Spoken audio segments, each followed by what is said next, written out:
Niyog, walang mata ba? Layang, ano yan bro? Walang mata. Yan oh, wala talaga tong mata. Ayan. Oh, walang mata to. Dahil hindi biro yung ginamit ni Kilaw. Orasyon ano yun, pangpatay ba? Yan mga idol. Isang mapagpalang araw sa lahat. Sa araw na to, babalik na kami ni Julio sa bundok para salubungin namin si Remart. At yun mga idol, dito kami dumaan ni Julio sa may ilog para maiba naman, dahil kung doon kami dadaan ulit sa dinaanan namin, medyo may alam na nila na doon kami dumadaan, kaya nag-iba kami ng daan ni Julio para malito sila. At yun, maraming salamat sa lahat po, sa lahat ng si Mascara Boy nakatakas na daw, kaya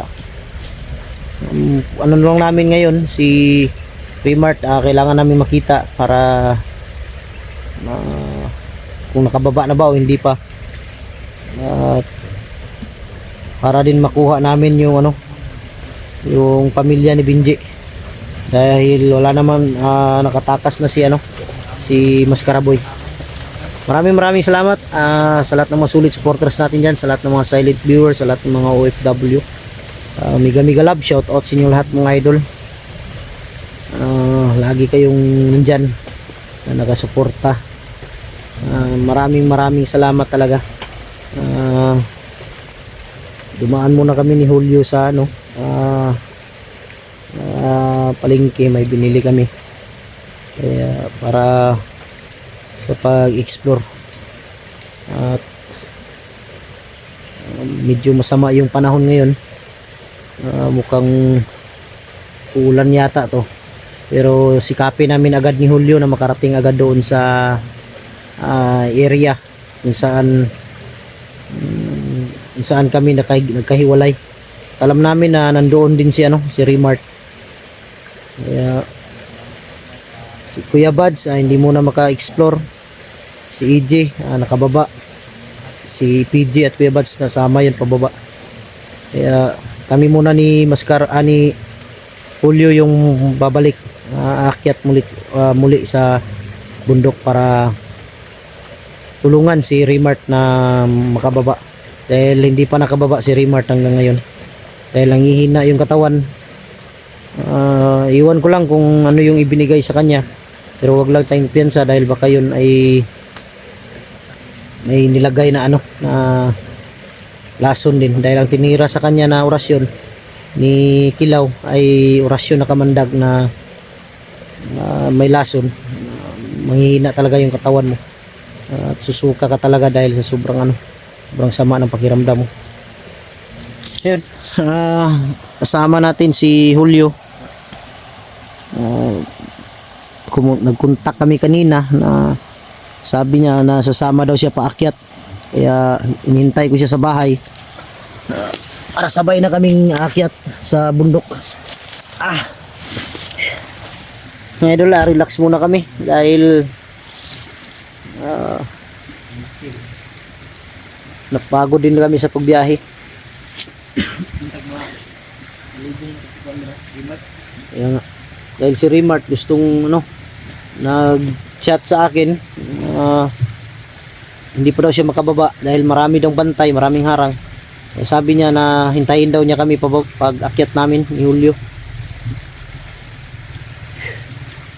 Sana makita natin agad para maibaba namin para makapagpahinga din.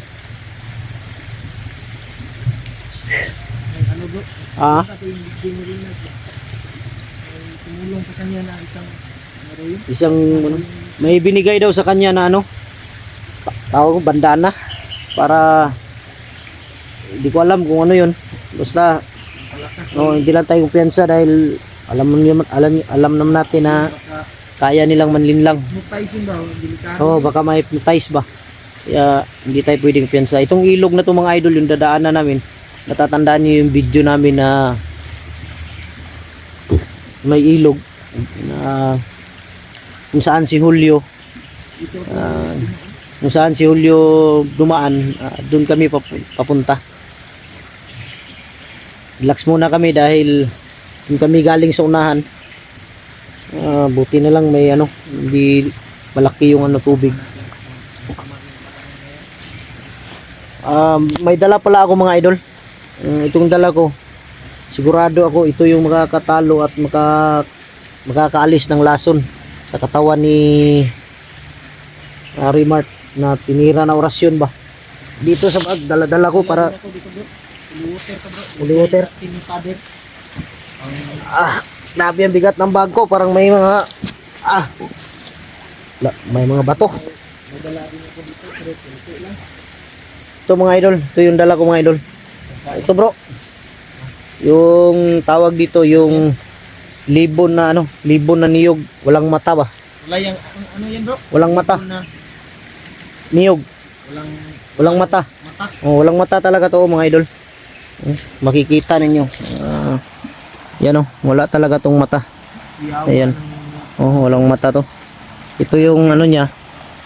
At ito yung likod. Mga pangyarihan yan ba?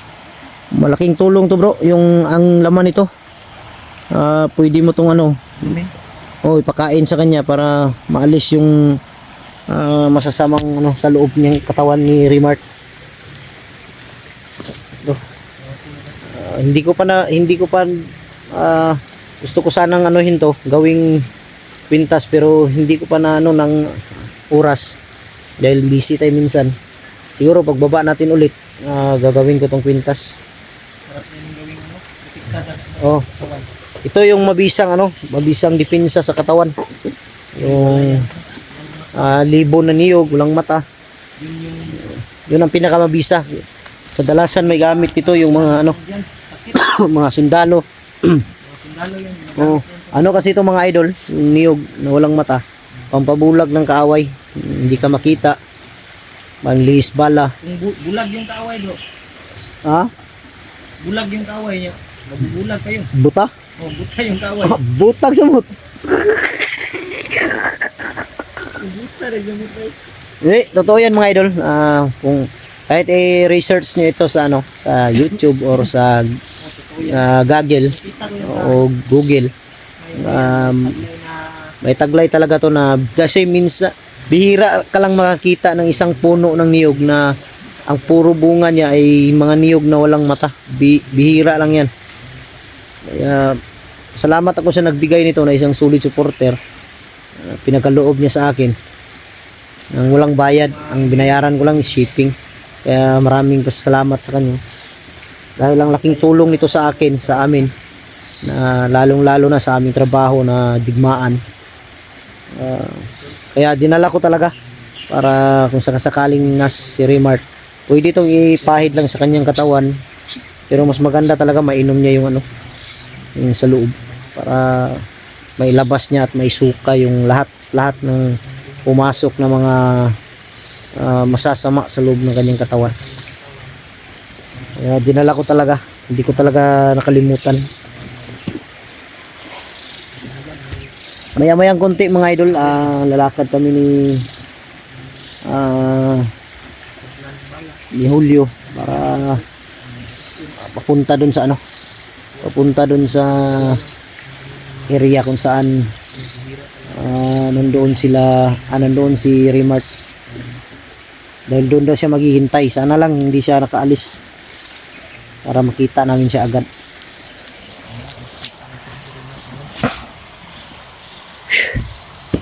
Bro, itong mga dala natin pagkain bro, mamaya daan muna tayo doon sa pinagtambayan natin na maliit na kubo na doon tayo natutulog tuwing gabi. Iiwan muna natin yung mga pagkain natin doon. Sana walang makakita doon bro, no? Oh, kaya dapat hindi dapat natin i-video ang lugar na yon para hindi matunton dahil tayo lang nakakaalam. Doon natin iiwan yung mga pagkain. Yung natin. May kubo kasi kami mga idol, may kubo na pinagtulugan namin tuwing gabi. Na kami lang nakakaalam, kaya hindi namin binibidyo yan dahil ayaw naming makita ng bandido. Na doon kami natutulog para maging safety naman kami. tuwing gabi. Kahit kailan talaga hindi namin kinukunan yung lugar na kung saan kami natutulog para walang problema. Kasi sa totoo lang mahirap maghanap ng tulugan sa bundok. Bagay kung hindi kami makarating agad doon sa aming pinagtulugan dahil gabi na, madilim, may dadala naman kaming dala-dala naman kaming duyan. Nagduduyan na lang kami, tinatali lang namin sa mga puno. Ano kay duyan bro? Oh, meron ng duyan dito. Hindi ko na lang kukunin sa loob ng bag kasi nasa ilalim, hirapan ako dahil naka-arrange to. Kaya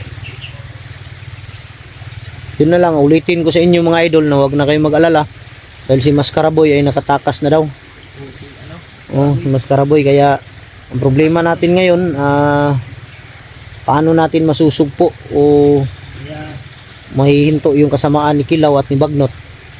At siyempre si Remart din, siyempre si Remart ang importante makita namin dahil sobrang hindi daw siya makalabas dahil sa dami ng bantay na kalaban. Kaya sabi ko sa kanya kanina na biglang naputol yung usapan namin dahil nawala yung signal niya. Sabi ko sa kanya na maghintay ka lang, pakyat na kami ni Julio.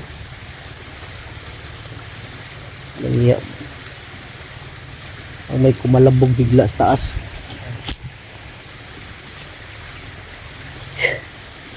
Relax muna tayo bro. Lang. Sana maintindihan ng mga sulit tagapanood natin. Relax muna kami mga idol. Dahil sakit ng likod sa sa motor. Pagbiyahe. Sigurado ako bro, makarating tayo sa area mga banda na alas 4. Katapos nitong video natin ngayon, paglakad natin, hindi na tayo mag-video para madali yung paglalakad natin. Paabot. Mag-video sa area. Oh, doon na tayo mag-video sa area pagdating natin mamaya para diretso-diretso yung lakad natin. Mamaya mga idol, pagdating namin sa area, doon na kami mag-video. May tatawiran pa kaming isang malaking tulay dyan sa unahan na puro kahoy yung lang, tapos ganito lang kalapad yung tulay na dadaanan namin, medyo may kalayuan pa. Sa unahan ng tulay, doon na paakyat doon sa area. Mahirap talaga pero wala kami magagawa dahil ganito yung trabaho namin. Kahit gaano pa yan kahirap, talagang talagang kakayanin namin. Agong laki ng ibon, no? Yun, no? Lumpad. Laki ng ibon, bro. Laki ng ibon. Parang si Ilin Adarna yun, Lang iya, sinundan ako ni Ilin Adarna. Parang artista yan bro. Kaya nga. Malaking ibon din bro. Mabuti ito napuntahan natin ngayon ba? Sa ilog. Dahil may malaking kawayan. May pasilungan ka ba? Malaking kawayan mga idol, silungan.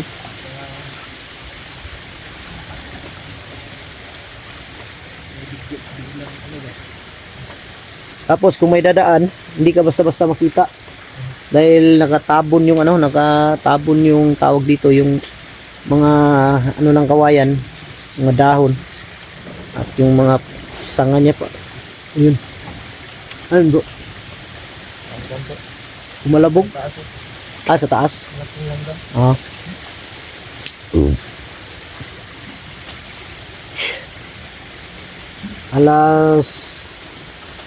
Alas 2:30 bro.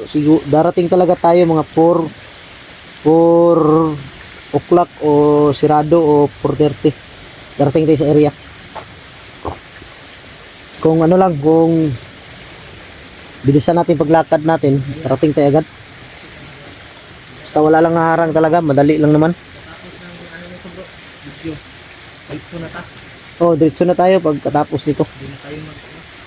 Doon na tayo mag-video ka. Dahil tanging dasal ko talaga makita natin agad si Remart dahil para magamot natin. Magamot ko ba? Kailangan madapatan siya ng malapatan siya ng orasyon. Pangalis sa at pang depensa. Dahil hindi biro yung ginamit ni Kilaw. Orasyon yun, pang patay ba? pumatay. Grabe yung power ni Kilaw. Kaya hindi tayo patatalo dyan dahil kahit kailan hindi mananalo yung kasamaan sa kabutihan. Yan ang totoo mga idol. Yung Panginoon lang yung Dasal lang talaga yung ano namin ngayon. Siyempre tiwala talaga sa Panginoon ang unang-una dyan, importante. Kailangan mo magtiwala sa Panginoon para bigyan kanya lagi ng lakas, para hindi ka matalo basta-basta ng kaaway. May kumakalabog sa taas siguro, ano yan, ibon. yan sa bro, baka may ahas yan bro. Ha? May ahas yan. Ang delikado dito. Dito sa ilalim, sigurado ako, ilalim ng kawayan na to, may mga ahas to.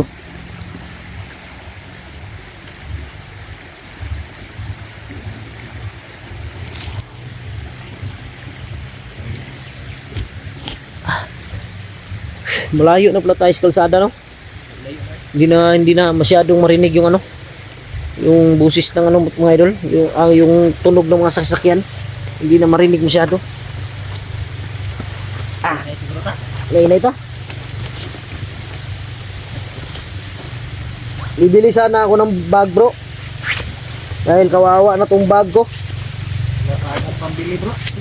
Bibili sana ako ng bag, kaso lang na ano ba, na short ako sa ano. Dahil bumili ako ng nanuduyan. Yung box ano, Reynard, hiniram ko lang to. Short ako sa ano, yung binigay ni Ate Mil. Ganyan bro. Wala ka nang Yun mga idol, hindi na kami magtatagal ni Julio, baka uulan. Mamaya na lang mag-video kami kung nandun na kami sa area. Dahil ngayon para madali kami makarating. Yun, maraming salamat. Abangan nyo po ang video mga idol. At importante, dala ko ngayon ang gamot. At pwedeng maaring makatalo din kay Kilaw at Bagnot. Yun, maraming salamat. God bless ating lahat. I love you all. lahat.